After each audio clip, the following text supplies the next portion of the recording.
promise you this is going to be a really fun and interesting and maybe a little bit spicy session because I've got Lee Taylor here, who is the CFO at OnlyFans.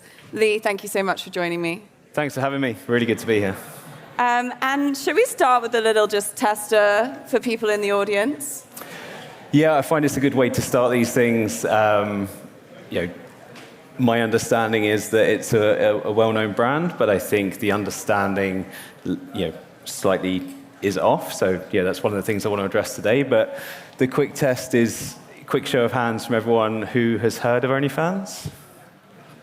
Keep your hands up. Now keep your hands up if you have an OnlyFans account. Okay. And there's a few people brave enough. What about put your hands up if you watch porn? Okay, a few more people are admitting that at least. Do you think everybody in this room is telling the truth, Lee? Well, I mean, that's not for me to judge. Had a couple of these speaking engagements, and I do find it strange that 300 million users of the platform, and I come across very few of them when having these conversations. But I guess maybe I can give a bit of an insight into how I see OnlyFans or what OnlyFans actually is. I think a lot of perception is built from the media and word of mouth, but in its rawest form, OnlyFans is a marketplace platform where content creators can monetize direct with their fans. It's disrupted and was designed to disrupt what was previously known as the influencer economy. So if you think back to maybe 2015, 2014, everyone was a social media influencer. That was the buzz term of the time. But that creator side for us, how we define it, and I don't think we coined the term, but it's removing that middleman of advertising from that monetization. So if you look back on that influencer model to earn money on social media, first, get yourself a following, obviously. Secondly, you'll have to have conversations with companies, advertise their products, wear their brands, etc. And then you're going to be paid pennies on the dollar for the clicks that you attract from your posts, from your followers. Whereas the concept behind OnlyFans is, well, let's take that middleman out. Let's take that nuanced, low monetization approach out and just connect the creator with the fan. And it was designed for creators of all content. So it was never designed specifically for adult content. It was looking at it from a social media monetization standpoint where if you've got real, genuine fans on your platform or your social media. So say you've got 10 million followers on social media.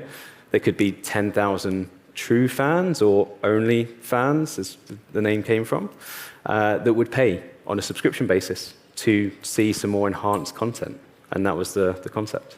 And why do you think it has become primarily a place for adult content? I think it's found a really good product market fit in that industry because of the monetization and safety issues that existed prior to OnlyFans. So creators in that space previously would typically earn between 2% and 4% of the revenue generated from their content, but they were very well known and they had a very popular following. So as soon as a platform comes along offering them a safe space to upload their content, being able to control and own the content that they publish, and then monetize and earn 80% of the revenue that's generated from that content, I think that's been the biggest success. And I think what's really interesting as well is this move away, I guess, from the stigma surrounding consumption of adult content as well. Why do you think consumers or users of OnlyFans are willing to pay for this content when they could go on the internet, go elsewhere and find it for free? Again, the content is vast. I think what everyone in the room knows it best for is its adult content. Again, I think that's the media shaping the narrative and word of mouth. But does that not make you the most money? We don't actually categorize our content. So but when I go on OnlyFans, pretty much everything I see is adult. And even the stuff which appears not to be adult, it has a little bit of spice in it.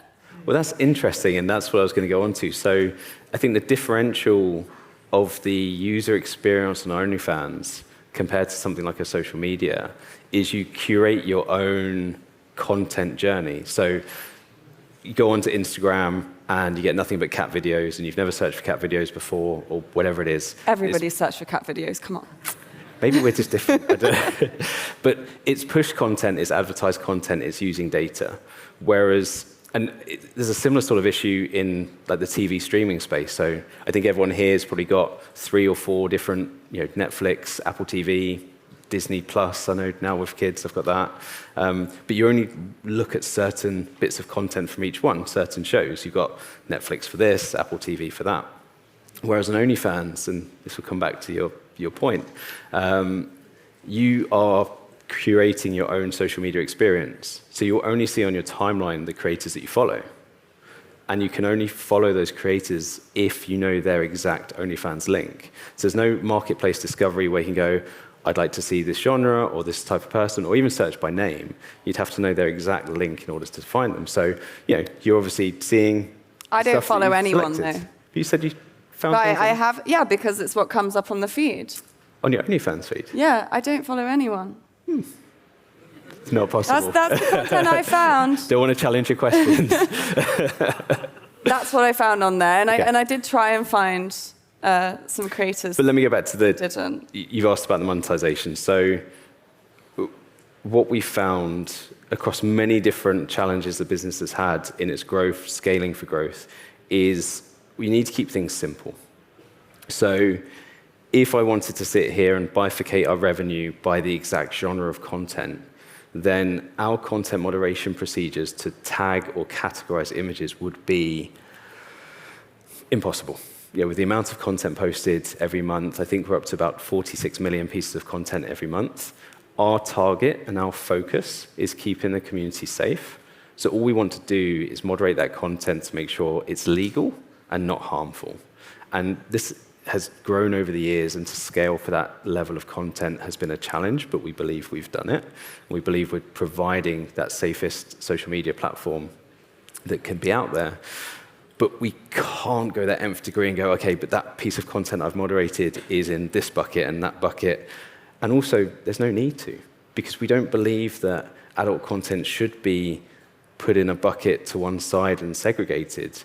It's legal and unharmful content, so it should exist with all legal and unharmful content on the platform. And I think what's really interesting about the platform is how it's legitimized this kind of work, creators making money off this type of content, and it's also enabled them to make quite a lot of money as well when they couldn't perhaps do that in traditional finance structures. Yeah, the financial inclusion piece is huge for us, but I think just generally, as you said, the fact that the company has been able to give financial freedom to so many people who weren't controlling their content, weren't operating in a safe space, and didn't have the freedom to operate as they wanted to. As the chief financial officer, maybe I look at this from too much of a business approach, but I see our creators as small businesses. So I look at the platform and go, okay, we've got 3 million small businesses operating on the platform. So 3 million content creators creating content on the platform. Now, we're able to help them monetize. They earn 80% of the revenue they generate from the platform, and we're only monetizing on that 20% of what they earn. So we have a very strict rule that for every $4 the creator earns, we're only going to earn $1. So we're not selling data, we're not pushing ads. We are purely, our success is driven by the creators. But the financial inclusion piece, we've helped 3 million small businesses access a global market of monetization through the platform. I personally have invested a lot of time in building the financial systems that support that, so how we can get money, A, collected from fans, from credit card payments and other methods, B, how can we then get it to the creator, get it to them quickly, get it to them reliably.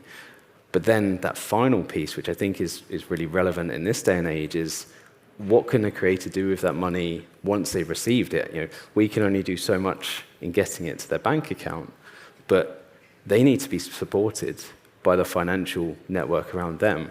We've had many examples where creators can't get mortgages when they could afford to buy the house outright. just because they're deemed high risk for what they do. So, one of our key focuses at the minute is that financial inclusion piece. If a creator is undertaking lawful business, who is it to say that they can't have a bank account? Who is it to say they can't have a credit line? Who is it to say they can't have a mortgage? I don't know how much we can solve that, but we can definitely shine a light on it. How have you found your conversations with financial institutions, either when you're doing partnerships or when you're trying to do this outreach? What is their barrier? It's a good question. We've paid out over $15 billion to creators worldwide, and you don't do that through one bank account, and you don't do that on day one. This has been a long and iterative process, and over that time, we've been able to build relationships with large financial institutions, and the way we've addressed it is just being very open, very transparent. We let them into all of our content moderation procedures, all of our identity verification controls, which we can go into in more detail later on. But if a bank is willing to look at it and see, hang on, their ID verification process is more enhanced than our bank ID verification process, their content moderation policy, where every single piece of content is reviewed by a human moderator, and all of the risks we have, or the mitigations to the risks we have around what they would perceive to be issues, we work with them collaboratively, and we've evolved it over time such that they can originally see us in a high-risk space, but try and view us as a low-risk company in that high-risk space. So it's I guess the transparency that's changing opinions. When I spoke to your chief executive recently, she told me that she had personally been declined for a bank account, and she believed that was because she worked for OnlyFans. Have you personally experienced any negative treatment because of your job? I have, yes. My bank, where I have my mortgage for my house, where my family and my 2 children live, they paused my account or froze my account for a month while they went through a compliance procedure. That they weren't very transparent with me, put it that way. But I later found out from conversations that I started as a result of this, that it was the name of the company that was paying my wages that caused the compliance review. How did that feel? I think I'd been working in the company long enough to have expected it to come, and I've had these conversations enough and heard from the creators. I don't think there should be a difference between if you are salaried and you've got your P60, or if you are an entrepreneur and you're self-employed. I see those two as the same thing. I also see that the world of work is changing. There's a lot more people creating their own businesses and becoming their own bosses, rather than being employed through the more established employment routes. But at the same time, when it was personal to myself, it was, here's my payslip, here's my P60. I mean, I can't tell you, here's my employment contract. I can't give you enough or any more to show you what this is. So it's a continual challenge that we are happy to, continue to address on that financial inclusion piece, but it's in no way have we got to the end of it. Who's your mortgage provider? They kept the account open, so I won't say their name. Surely part of this is you've got a name and shame. I don't want to lose my mortgage. So. But I think I mean, you've clearly had some productive conversations with financial institutions, and it does feel like there has been a change in the way that we view adult content and creators of adult content as well. What do you think has been the core driver of the change in perception? In what sort of way? That we don't necessarily view sex workers as negatively as we did maybe 10 years ago? I think it could be a variety of factors. I think maybe being able to shine a spotlight on it and hold it up as something that is perfectly legal, and we believe that if it's done in a safe environment, as I've said a couple of times, where creators have control over what they're doing and the content they're generating, then to me, it's no different from any other digital content production. Let's talk about money. Okay. So just explain how OnlyFans makes money at the moment to the audience. Yeah, sure. So simple earning model, 80-20 revenue split. So like I said earlier, as soon as a creator earns $4, we're earning $1. So the financial network that we've built has kind of 3 tiers. So we have the credit card collections, how we access in markets, people making payments on cards. UK and Europe, this is very easy. I think we live in a very privileged area of the world where making payments online is just expected. I guess if anyone here, if you've ever had a payment declined online, you're outraged and how did this not work? But if you go out to maybe Latin America, even in the States, more towards Asia, then accessing those markets for international payments is tricky. So we've put a lot of things in place for that. I think a good example is in Brazil. There's a QR payment method they created called Pix, which was created in 2 weeks for COVID to be contactless cash payments. So we've been able to integrate that onto the platform to allow creators to monetize in those areas. And then the other area is how do we get the money to the creators? Working with banking institutions. I would say that the more traditional providers have not been available to us because of that reputational risk and financial inclusion piece. So we've had to build it with a lot more conversations, a lot more piecemeal approach, finding providers in each country in order to ultimately enable creators to not only receive their money, but receive a fair share of it. There was a key issue early on where we could be sending the money to the creators, but the banks were monetizing maybe 20 or 30% of what the creators were receiving.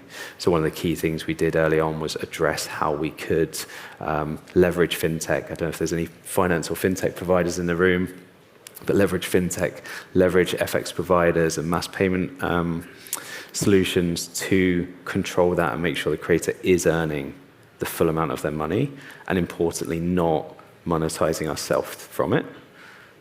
In our financial statements, one thing I've deliberately put in there is we over-disclose and show the gross market volume of what fans are paying so that everyone can see that our revenue is 20% and no more. Mm.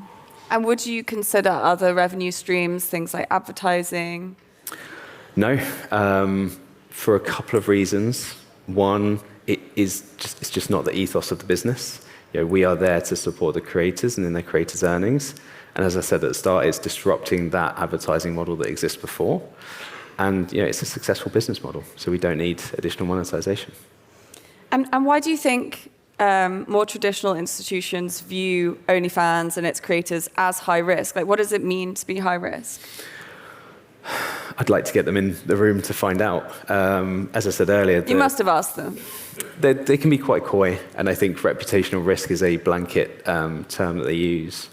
If you go through our safety controls, the ID verification isn't just sent to a third party to do a biometric scan like you get on your bank. It is 10 pieces of information about you. It's checking your IP. It's checking your email address. It's checking your social media handles to see how you're turning up on other platforms to make sure you're going to be a good actor on our platform.